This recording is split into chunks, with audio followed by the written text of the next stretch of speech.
Dear Mayor and Council, last month several members of the community, including myself, came forward to you to express their concerns about the operation of horse carriages in our city.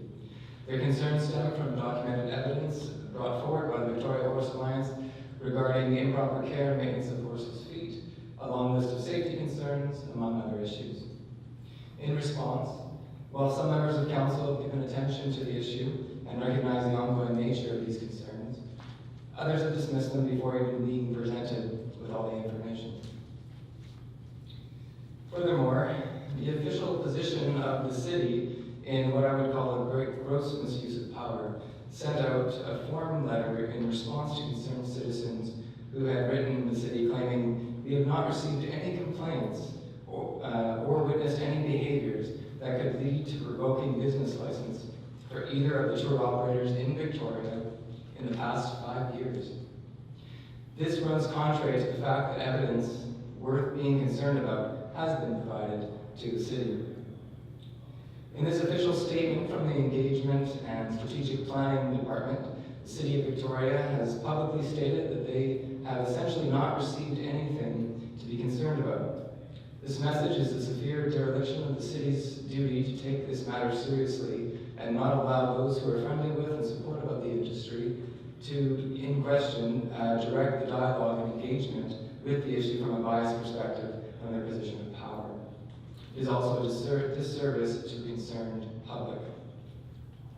So let me give you some examples then of other cities who are dealing with horse carriages right now in a serious and engaged manner. Last week, there was a collision with a horse carriage in Montreal with a vehicle in the city, something that happens here many times. Their mayor did not dismiss concerns of advocates against the industry as being regular occurrence when safety issues arise. Instead, he has taken to task looking at every available option, including a ban of the industry. Then, just 2 days ago, we have Ashville, North Carolina, whose city council unanimously voted to ban the horse carriages in their community. You might think there must have been some major collision or serious injury or a death related to the carriages to make council take such a major position. However, the facts are much more simple. They have not had a single collision, but are aware of the many collisions that do take place in cities all over the world and with the horse carriages, and decided to proactively, out of ethical concern for the horses and the safety of their citizens, implement a ban before an incident did occur.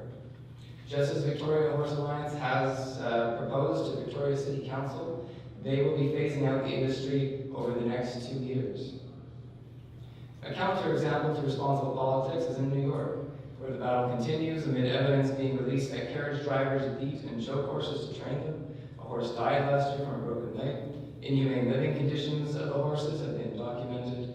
They are being worked in inhumane heat. A 15-year-old was run over by a runaway carriage, and more. Yet because of politics behind the issue, this abject industry continues while horses suffer and public safety is compromised.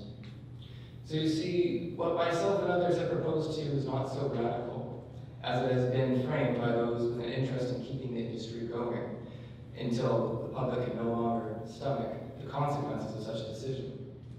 In fact, what we have proposed has precedent and is quite reasonable. Meanwhile, the arguments from the carriage industry are the same. They love the horses, they care for them, and those concerned with the horses are simply lying. Of course, the videos, images, and evidence can all be ignored, but for public officials to disregard them completely to preserve a self-interested, profit-driven industry is beyond irresponsible, it is inhumane. What seems unreasonable in this light is that the current state of the industry is essentially self-regulated through an insular community of oversight, and having a persistent record of compromising the integrity of the safety of animals and people in the city is disregarded and even held up as a shining example of a responsible business operation when nothing could be further from the truth. I would ask that if anyone from council has formed an opinion on this industry, only discussing the matter with those who desire to see it persist, that they accept my invitation to discuss the matter further with the side that is not entrenched in the industry in question.